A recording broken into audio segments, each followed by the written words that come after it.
Dieu désire notre sincérité. Shalom bien-aimés dans le Seigneur. Notre méditation du jour s'intitule « Dieu désire notre sincérité ». Durant notre texte dans Jean chapitre 8, le verset 10 à 11 qui nous dit ceci. Alors s'étant relevé, ne voyant plus que la femme, Jésus lui dit, « Femme, où sont ceux qui t'accusaient? Personne ne t'a-t-il condamné ?» Elle répondit, « Non, Seigneur. » Et Jésus lui dit, « Je ne te condamne pas non plus. Va et ne pêche plus. » Alléluia. Dieu voit nos cœurs avant d'écouter les paroles de nos bouches quand nous nous approchons de lui.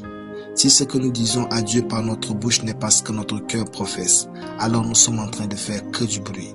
Parce que la communion avec Dieu débute dans le cœur, se poursuit dans la bouche et s'achève dans notre comportement.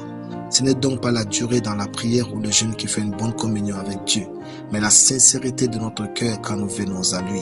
La sincérité fait vivre notre véritable être.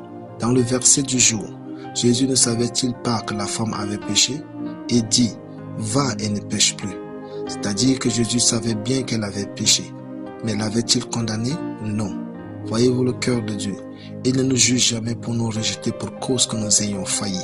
Par conséquent, ne paraissons pas quelqu'un d'autre quand nous nous approchons de lui, dans la prière, la louange, l'adoration et dans l'écoute à sa voix. Il veut que nous soyons nous-mêmes.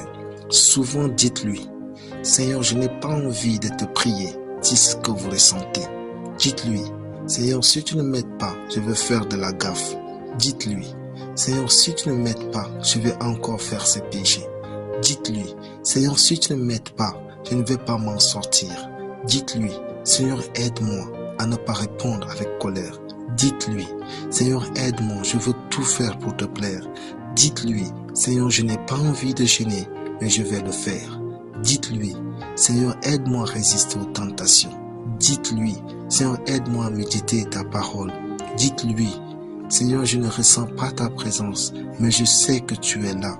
Je veux te ressentir avec tout ton cœur tendre et doux. » Dieu désire tellement notre sincérité. Plus nous sommes sincères avec Dieu, mieux nous ressentons sa présence dans notre vie. La sincérité envers Dieu est la base de la véritable communion avec lui. Parler avec sincérité à Dieu fortifie notre confiance en son amour. Alléluia. Prions. Merci précieux Père pour ta parole dans mon esprit. Je déclare que plus le temps passe, plus je ressemble à Christ, car je vis une communion sincère et pleine avec toi au nom de Jésus. Amen. La lecture biblique en une année, 1 Samuel chapitre 1 à 1 Samuel chapitre 5. Soyez bénis, c'était le pain du ciel.